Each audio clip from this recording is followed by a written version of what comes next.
Gente por un lado diciendo, no, la filosofía no es una ciencia, no progresa, no sirve para nada, está al mismo nivel que las pseudociencias. Gente por otro lado, la filosofía es la madre de todas las ciencias, somos más inteligentes, sabemos argumentar, sí, progresa. ¿Y tú, de qué sabor quieres tus palomitas? Para ver este debate filosófico en el que habrá mucha tela que cortar. Bienvenidos a otro análisis filosófico, no la se va. En el video anterior mencioné el tema de pasada, sobre si la filosofía progresa en algún sentido. La respuesta a esa pregunta es sí, progresa, pero no es eso lo que nos interesa. Queremos saber más bien por qué parece que esta no avanza al mismo ritmo que los descubrimientos científicos. Mientras estos han descubierto una partícula, en filosofía aún discutimos sobre las condiciones necesarias y suficientes del conocimiento, o si es posible el conocimiento del mundo externo, entre otros temas. Así que en este capítulo me daré a la tarea de presentar un estudio del filósofo David Chalmers, llamado ¿Por qué no hay más progreso en filosofía? Me valdré de este para exponer las ideas. Así que mínimo, si esta es tu última vez aquí, considera suscribirte. Y si no, también. ¿Dónde estamos? Primero es importante establecer la cuestión. Siguiendo al autor, hay al menos 3 formas de hacerlo. La primera es existencial. ¿Hay progreso en la filosofía? La segunda es comparativa. ¿Por qué no hay tanto progreso en filosofía como en ciencia? Y la tercera es explicativa. ¿Por qué no hay más progreso en filosofía? Si somos optimistas, diremos que hay progreso en la filosofía. Si somos pesimistas, sostendremos que no hay tanto progreso como quisiéramos. Nosotros, al igual que el autor, solo nos centraremos en 2 preguntas. ¿Por qué no hay tanto progreso en filosofía como en ciencia? Y ¿por qué no hay más progreso en filosofía? Es lo que será discutido, así que vamos a ello. La tesis. Empecemos por lo más intuitivo y lo que la gente dice todos los días. En filosofía hay menos progreso que en otras áreas del conocimiento humano. En realidad dicen la tesis más ñera, de que no hay progreso en filosofía y que no nos sirve para nada, que te vas a morir de hambre y esas cosas. Y puede ocurrir todo eso, pero no es por la filosofía. Así que la tesis que se discute es que en filosofía hay menos progreso que en otras áreas del conocimiento humano. No obstante, debemos clarificar qué es progreso y esto lo vamos a entender así. Convergencia colectiva hacia la verdad. Vamos a sostener en este análisis que no hay una gran convergencia hacia la verdad respecto a las grandes cuestiones filosóficas. Algunas de estas son: ¿hay mundo externo? ¿Es posible el conocimiento? ¿Por qué hay cosas? ¿Existe el bien? ¿Tenemos libre albedrío? Entre otras muchas, que recordarás cuando estés comprando una orden de tacos al pastor de 10 por 50 varos mexicanos. Les dejo el link en la descripción. En cuanto a qué es una gran pregunta filosófica, dependerá de un momento en un tiempo. Por ejemplo, el año 2010 después de nuestra era, para quienes no son cristianos. Y eso dependerá de los integrantes del campo que consideren la cuestión. Ahora lo voy a ejemplificar, mala y se va. En el año 2010, un grupo de personas expertas en el campo de aguas de la Michoacana se hacen la pregunta: ¿cuáles son las mejores aguas de la Michoacana en México? Esa pregunta sería la gran pregunta para un grupo de personas expertas en un campo, aunque puede suceder que en el año 2020 la pregunta más importante sea: ¿cuáles son las mejores aguas de la Michoacana en el mundo? ¿Lo ven? ¿No? Lo mismo pasa en filosofía. Había preguntas muy importantes en el medioevo, como ¿qué atributos tiene Dios? Y expertos sobre el tema. Lo importante es que para que haya progreso, los expertos deben tener convergencia hacia la verdad de una respuesta. No es suficiente con que haya solo convergencia en la respuesta a una pregunta, porque para que algo cuente como progreso y no un regreso, es que sea hacia la verdad, en un sentido que se resuelvan las preguntas y que estén de acuerdo en la resolución a las mismas, porque se pueden dar casos de que si gente estulta está de acuerdo en discriminar a otakus, eso no es un progreso, sino un regreso. Ahora vamos a la parte ¡macizo ese chingón! ¡Macizo ese chingón!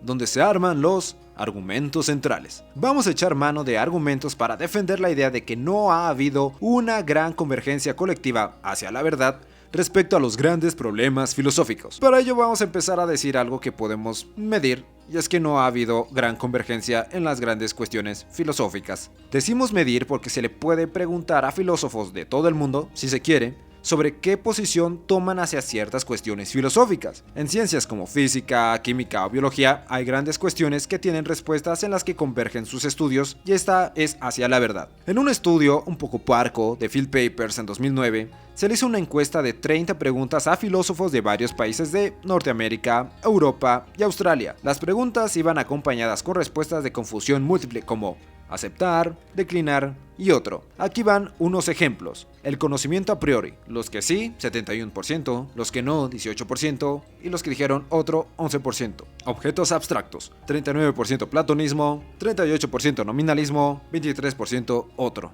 Valores estéticos, objetivo, 41%, subjetivo, 35% y otros, 24%.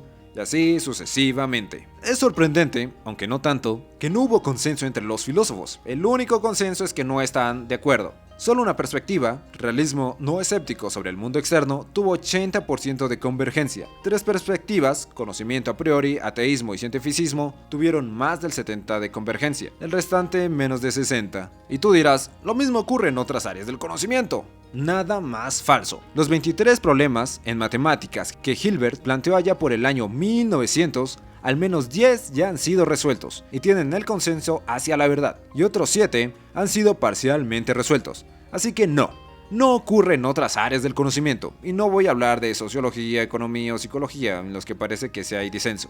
Podríamos comparar esos problemas con los que planteó Bertrand Russell por el año 1912 en Los problemas de la filosofía.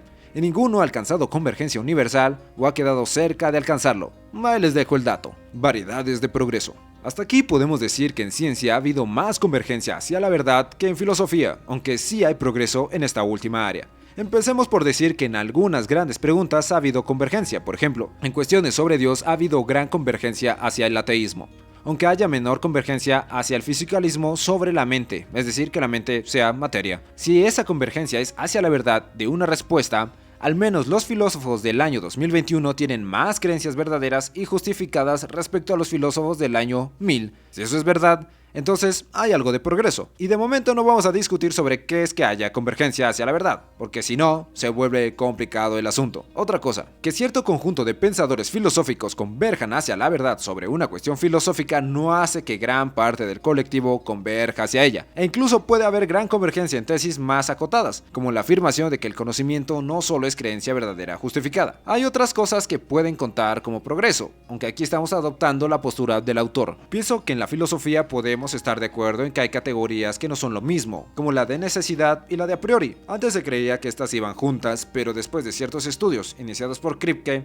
hemos distinguido que necesidad tiene que ver con modalidad y que a priori con epistemología. Ahí podremos estar de acuerdo. La razón por la que estamos interesados en el progreso, como acercarnos a la verdad, es porque nuestra intención como filósofos es describir cómo son las cosas, o al menos eso tratamos. Resolver preguntas como si hay libre albedrío, si podemos conocer algo, si existe lo bello como una propiedad objetiva, etc. La búsqueda por la verdad no es el único objetivo de la filosofía, también está el de entender, clarificar o arrojar luz sobre ciertos temas. En un sentido, la filosofía no tiene por qué encontrar las respuestas, pero puede contribuir a que otros las encuentren. Podemos dar las herramientas para ayudar sin que los filósofos sean quienes hagan todo el trabajo. Una de las razones por las que queremos converger hacia la verdad es que, si hay mucho desacuerdo entre los expertos, entonces no se puede decir que algunos individuos conozcan la verdad. Ese es un razonamiento que no excluye que los individuos puedan tener buenas razones para creer algo con verdad, aunque el resto de sus pares no estén de acuerdo. Pero el que un individuo tenga buenas credenciales para mantener su creencia no hace que el colectivo los tenga, y en ese sentido no habría convergencia colectiva hacia la verdad. Ya estuvimos discutiendo muy a la y se va por qué en filosofía no hay tanto progreso como en ciencia. Ahora vamos a por qué no hay más progreso en filosofía,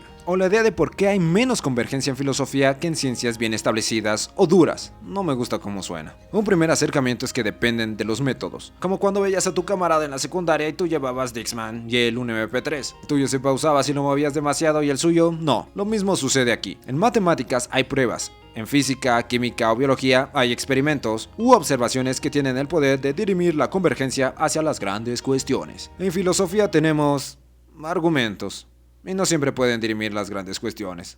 Los métodos de las ciencias comienzan con premisas ampliamente aceptadas.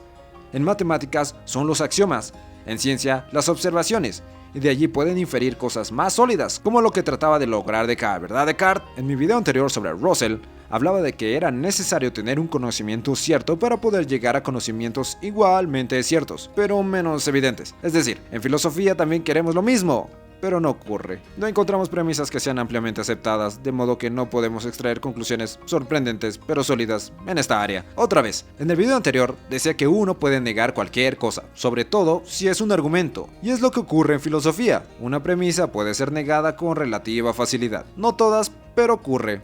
Eso explica por qué la gente se siente con autoridad para hacer afirmaciones locas sobre temas filosóficos. Me voy del tema, regreso. Negar una premisa en ciencia bien establecida, porque tiene experimentos y observaciones que la apoyan, es más peligroso en un sentido. Como cuando los terraplanistas niegan que la Tierra sea esférica, porque simplemente no tienen apoyo. ¿Apoyo? Y es que lo que dice el autor son premisas con consenso, en el sentido de que la comunidad las considera como innegables y negarla incurre en grandes costos. Pero antes de ser muy pesimistas, sí hay algunos argumentos filosóficos fuertes, aunque es así porque incluyen axiomas matemáticos u observaciones científicas, como cuando Kripke argumentó que toda identidad es necesaria. Después haré un video de eso, o no. El problema es que, aunque usemos acciones u observaciones científicas por sí solas, no son suficientes para sacar conclusiones filosóficas. Se necesitan puentes, como los de Madison, para vincular esas áreas a la filosofía, pero suelen ser negados. Así que sigan el consejo de Cuarteto de Nos. No dinamites un puente que un día debas cruzar.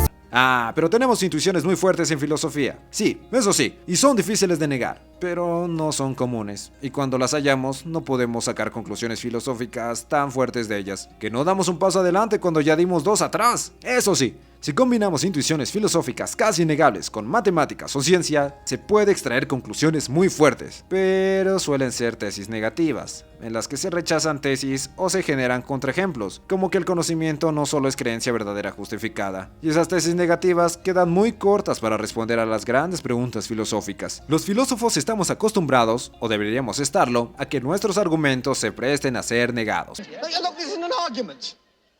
Yes, it is. No, it isn't. It's just contradiction. No, it isn't. It is. It is not. It is. You just contradicted me. I did not. You did. No, no, no. You did just then. Nonsense. Oh, this is futile.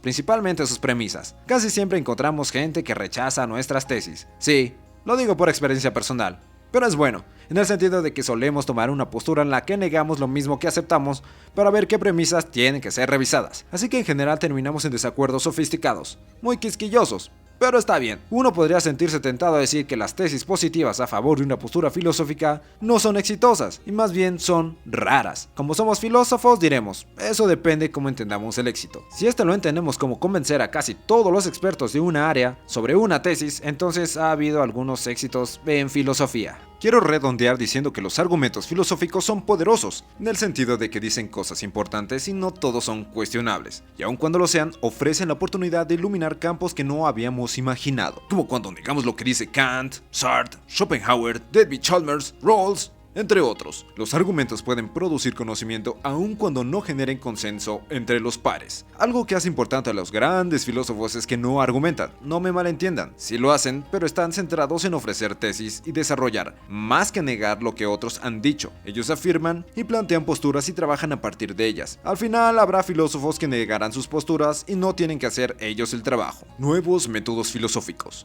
Hay nuevos métodos de investigación en filosofía. Filosofía empírica, apoyada por ciencias empíricas. Filosofía formal, basada en razonamiento formal. Filosofía lingüística, con el apoyo de análisis del lenguaje, entre otros métodos, pero ninguno de esos ha logrado la convergencia hacia la verdad de las grandes preguntas filosóficas. El avance solo ha sido la sofisticación de los viejos desacuerdos filosóficos, nuevas formulaciones de los mismos problemas, e incluso el planteamiento de nuevos, como los que surgen con el desarrollo de modelos en ciencia. Aunque la filosofía se apoye en evidencia empírica o científica, no es garantía de que haya progreso hacia la verdad en la resolución de los problemas filosóficos. Uno de los casos que da el autor es que la filosofía de la mente tiene estrechas conexiones con las neurociencias y la psicología, pero estas últimas parecen dejar de lado las preguntas más pesadas, y me refiero a las filosóficas, tales como los problemas de la conciencia y la intencionalidad o el libre albedrío. Voy a ejemplificar un problema. Estás de un lado del puente, lo llamaremos el lado de la ciencia, y quieres llegar al lado de la filosofía, donde están las preguntas filosóficas, pero para eso necesitas cruzar un puente, que son las premisas puente, entre estas dos tierras. El problema es que ese puente se puede tirar fácilmente. En el ejemplo podríamos decir, pues que no lo tiren, pero en realidad es que es endeble. Eso pasa, tratar de sacar conclusiones filosóficas de evidencia empírica cuesta uno y la mitad del otro. Uno esperaría que con futuros desarrollos de métodos filosóficos podamos establecer las grandes cuestiones filosóficas. No obstante, eso aún no ha ocurrido. Ojalá podamos responder una gran pregunta este siglo y vivir para verlo. ¡Ah, qué belleza la Denesa! Conclusiones. Hemos dicho que hay poca convergencia colectiva hacia la verdad de las grandes cuestiones filosóficas, debido al método usado por la filosofía, la argumentación. No es que la argumentación sea mala, sino que sus premisas son fáciles de negar sin mayores costes, razón por la cual la gente cree que puede hablar de temas filosóficos, sin más. Me voy por las ramas. Esto no quiere decir que no hay progreso en filosofía. Sí lo hay en tesis más acotadas, aunque no sean las grandes preguntas. Tienen poder dialéctico. Si sabemos una cosa y eso excluye otra, entonces sabemos que la otra no es el caso. Clarifica nuestras ideas. Ahora sabemos que hay verdades necesarias a posteriori y distintos métodos para acceder a la modalidad, entre muchas otras cosas, como cómo llevar una buena vida. Tal vez te preguntes, ¿las grandes preguntas filosóficas serán resueltas? En el sentido de si será posible, al menos por una máquina ideal, dar con una respuesta verdadera. Esperamos que sí, que si llega un momento en que conocemos todas las verdades empíricas o alguien, tal vez pueda llegar a responder las preguntas filosóficas. En ese sentido, ¿serán los seres humanos capaces de dar las respuestas filosóficas o estamos vetados de ellas? Soy optimista al igual que Chalmers y creo que podremos resolverlas mientras no se demuestre lo contrario. Los filósofos trabajamos a partir de la suposición de que esas preguntas serán resueltas, aunque hasta ahora no lo hayan sido. Lo que sí espero es que no olvides darle a las suscribidas, activando la campanita para que el abúlico de YouTube salga de sus aposentos y te avise cuando hay video nuevo. Dejadme en los comentarios si crees que llegaremos a resolver las grandes preguntas filosóficas o no. Y ya que estás por allí, dale una buena pegada a los me gusta y unas compartidas al video. Te dejo una cuenta de PayPal y otras para aportaciones monetarias voluntarias, así como mi podcast en Spotify, para que escuches de camino al trabajo estos análisis no la se va. Y un correo para asesorías filosóficas. Muchas gracias por permanecer hasta aquí, que ya es bastante. Y recuerda, nunca, nunca dejes de cuestionar. Chao.